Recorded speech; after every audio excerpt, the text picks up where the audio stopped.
পাকিস্তানে ভেঙে পড়ল এবার পাকিস্তান সেনাবাহিনীর বিমান। পিওকেতে এমন এক অদ্ভুত পরিস্থিতি তৈরি হয়েছে যা সামলাতে রীতিমতো হিমশিম খেতে হচ্ছে আসিম মুনিরকে। আর এই প্রেক্ষাপটে দাঁড়িয়ে আজকে পাক সেনাবাহিনীর একটি যুদ্ধ বিমান পিওকেতেই ভেঙে পড়ল। পিওকের বর্তমান অবস্থা, পাকিস্তানের যে চরিত্র, তা আন্তর্জাতিক স্তরে কিন্তু এস্টাবলিশ করে দিয়েছে।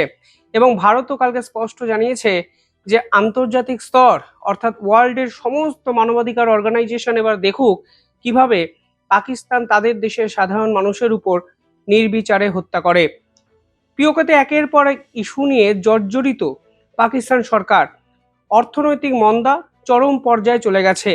মানুষের প্রয়োজনীয় খাদ্যদ্রব্য যেমন আটা, সেই আটার দাম গগনচুম্বী। বিদ্যুতের দাম আকাশ ছোঁয়া। কোনো অবস্থাতেই সাধারণ মানুষ সেখানে বসবাসের মতো পরিস্থিতি যে নেই তা কিন্তু মানে অবিশ্বাস করছে না বা উড়িয়ে দিচ্ছেন না। সেই প্রেক্ষাপটে দাঁড়িয়ে আসিম মুনির এবং পাকিস্তান সেনাবাহিনীর বিপক্ষে রাস্তায় নেমেছেন কাতারে কাতারে মানুষ।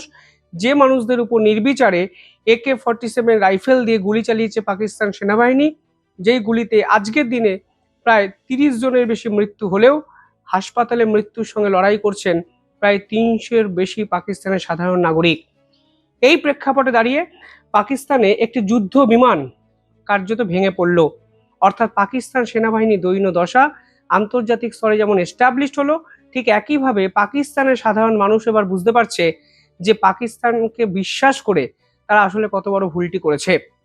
দেখুন, পিওকে অর্থাৎ ভারতবর্ষের কাশ্মীর, সেই কাশ্মীরের একটি অংশকে জোর করে দখল করে রেখেছে পাকিস্তান। সেই পাকিস্তানের সাধারণ মানুষ এবং ভারতবর্ষের কাশ্মীরের সাধারণ মানুষ খালি চোখে দুই দেশের সরকারের পার্থক্যটা কিন্তু পরিষ্কার বুঝতে পারছে। কালকে পাকিস্তানে যখন তাদের দেশের সাধারণ নাগরিকদের উপর এই ধরনের নির্বিচারে হত্যা করার ঘটনা উঠে এলো, ঠিক তখন কাশ্মীরে ভারত উদ্বোধন করলো জজিলা টানেল। যে জজিলা টানেলের দৈর্ঘ্য 13 কিলোমিটার এবং এটি প্রায় 11,500 ফুট উচ্চতায় কিন্তু বানিয়েছে ভারত। এবং দুনিয়ার কিছুদিনের মধ্যে সিঙ্গেল টিউব লংগেস্ট টানেল হিসাবে স্বীকৃতি পাবে এই জজিলা টানেল, যা সরাসরি লাদাখ এবং কাশ্মীরকে সংযুক্ত করবে। অর্থাৎ একদিকে পাকিস্তান সেনাবাহিনীর হানাদারি আক্রমণ তাদের দেশেরই মানুষের উপর, অন্যদিকে কাশ্মীরকে উন্নয়নে ভরিয়ে দিতে চলেছে ভারত সরকার। এবং দুই দেশের সাধারণ মানুষ খালি চোখে দেখতে পাচ্ছে যে দুই দেশের সরকার তাদের দেশের মানুষকে নিয়ে কি ধরনের ট্রিটমেন্ট করে। ভারতের পক্ষ থেকে পরিষ্কার প্রশ্ন তোলা হয়েছে, কোথায় গেল আন্তর্জাতিক সংগঠন?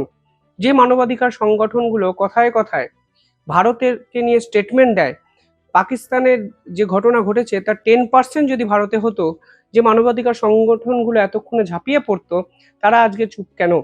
কিছুদিন আগে আমেরিকার পক্ষ থেকে শ্রম কোড অর্থাৎ লেবার আইন নিয়ে একাধিক মন্তব্য করা হয়েছিল এবং তারা ভারতের উপর ট্যারিফ লাগিয়ে চেষ্টা করেছে শুধুমাত্র ভারতের শ্রম আইন নির্দিষ্টভাবে মানা হয়নি এই দাবি তুলে। আর আজকে যখন কাতারে কাতারে সাধারণ মানুষের উপর পাকিস্তান নির্বিচারে গুলি চালাচ্ছে, তখন উল্লেখযোগ্যভাবে রাষ্ট্রসংঘের মতো বিদেশি দালাল সংগঠন কার্যত মুখে কুলু পেটেছে। যা মানবাধিকার লঙ্ঘন তা তারা আজকে প্রকাশ্যে এসে বলতে পারছে না।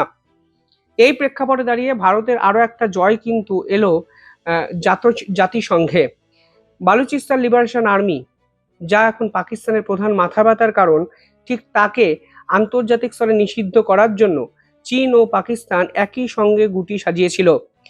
বালুচিস্তানের মুক্তিযুদ্ধের এই লড়াইয়ে বালুচিস্তান লিবারেশন আর্মি দুর্ধর্ষ তাদের উইং মজিদ ব্রিগেডকে সামনে নামিয়ে দেয় পাকিস্তান সেনাবাহিনীকে লক্ষ্য করে।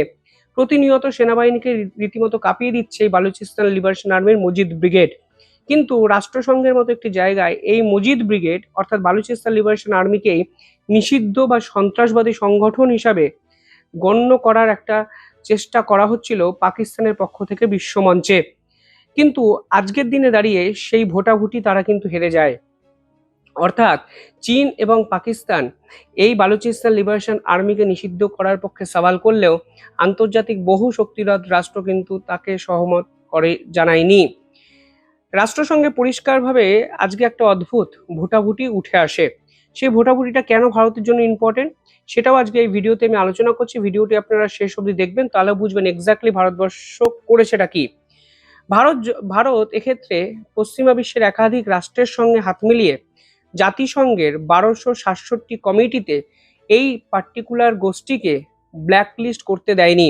অর্থাৎ চীন বছরের পর বছর ধরে প্রমাণের অভাব অজুহাত দেখিয়ে ভেটো দিয়েছে। ভারতের কূটনৈতিক মহলে দীর্ঘদিনের ক্ষোভ ছিল যে চীন মানে পাকিস্তানকে যেভাবে দিনের পর দিন ইনডাইরেক্টলি সাপোর্ট করছে এবং আজকের দিনে দাঁড়িয়ে ভারতের বিপক্ষে একাধিক অপারেশনে মদত করছে, তা কিন্তু বন্ধ করতে হবে চীনকে, তা কিন্তু ভারত পরিষ্কারভাবে বলেছে। এবং এই প্রেক্ষাপটে দাঁড়িয়ে চীনও চেয়েছিল পাকিস্তানের বালুচিস্তান লিবারেশন আর্মি নিষিদ্ধ ঘোষণা হোক, এবং নিষিদ্ধ ঘোষণা হলেই তারা পাকিস্তানের যে প্রজেক্ট সিপেক করিডর তা নাকি তারা করতে পারবে। কিন্তু ভারত এক্ষেত্রে পশ্চিমা বিশ্বের সঙ্গে হাত মিলিয়ে নেয় এবং জাতিসংঘের নির্দিষ্ট কমিটি, অর্থাৎ জাতিসংঘের 1267 নামক যে কমিটি আছে, সেখানে এই বিএলএ কে নিষিদ্ধ ঘোষণা করা যাবে না, এদের বিপক্ষে নির্দিষ্ট প্রমাণ নেই এবং এরা যে সন্ত্রাসবাদী সংগঠন তার বিপক্ষে পার্টিকুলার কোনো যুক্তি চীন বা পাকিস্তান কারোর পক্ষে দেওয়া সম্ভব হয়নি। ফলে পাকিস্তান এদেরকে আন্তর্জাতিক স্তরে নিষিদ্ধ ঘোষণা করতে আজকে পারল না, যা আলটিমেটলি চীন ও পাকিস্তানের বড় হার। 2025 সালের মার্চ মাসে জাফর এক্সপ্রেসকে হাইজ্যাক করেছিল এই বালুচিস্তান লিবারেশন আর্মি এবং এরপর প্রায় পাকিস্তানে 31 জন সেনাবাহিনী মারা যায়। রাষ্ট্রসংঘের মতো একটি জায়গায় পাকিস্তান কিন্তু এই দাবিটি তুলেছিল এবং পাকিস্তানকে সাপোর্ট করেছিল চীন। তাদের লক্ষ্য ছিল বিএলএ কে গ্লোবাল টেরোরিস্ট ঘোষণা করতে হবে এবং আন্তর্জাতিক সাহায্য বন্ধ করতে হবে এবং চীনের নাগরিকদের সুরক্ষায় বালুচিস্তানে চীনা সেনা নামানোর মতো আইনি বৈধতা তারা রাষ্ট্রসংঘে কিন্তু জোগাড় করতে চেয়েছিল, যা কিন্তু সম্পূর্ণভাবে ভেঙে দেয় ভারত এবং পশ্চিমা জোট। পরিষ্কার বলা হয় বালুচিস্তান লিবারেশন আর্মিকে এই ধরনের নিষিদ্ধ সংগঠন ঘোষণা করা যাবে না। অর্থাৎ একদিকে পিওকেতে যেমন পাকিস্তান সেনাবাহিনী যুদ্ধজাহাজ ভেঙে পড়লো, অন্যদিকে বালুচিস্তান লিবারেশন আর্মি নিষিদ্ধ ঘোষণা করা হলো না, তাও কিন্তু পাকিস্তানের জন্য ডিপ্লোম্যাটিক স্তরে বড় একটা হার। এর পিছনে আমেরিকারও একটা খেলা আছে বলে আমার ব্যক্তিগত অভিমত। আমেরিকা চেয়েছে বালুচিস্তান লিবারেশন আর্মিকে নিষিদ্ধ ঘোষণা করতে, তাই তারা তাদের অফিসিয়াল ডকুমেন্ট অনুযায়ী বালুচিস্তান লিবারেশন আর্মিকে টেরোরিস্ট গ্রুপ হিসেবে আখ্যা দিয়েছে। কিন্তু রাষ্ট্রসংঘের মতো জায়গায় তারা কিন্তু চীন এবং পাকিস্তানের এই দাবিকে সমর্থন করলো না।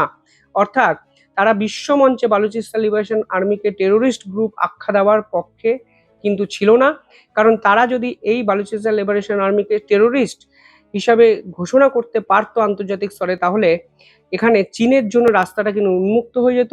চীন ইন্দো প্যাসিফিকে নিজেদের ডমিনেন্স বজায় রাখতো এবং পাকিস্তানের পিওকে অঞ্চলে একাধিক বালুচিস্তান রিলেটেড অঞ্চলে তাদের প্রভাব কিন্তু বৃদ্ধি পেত।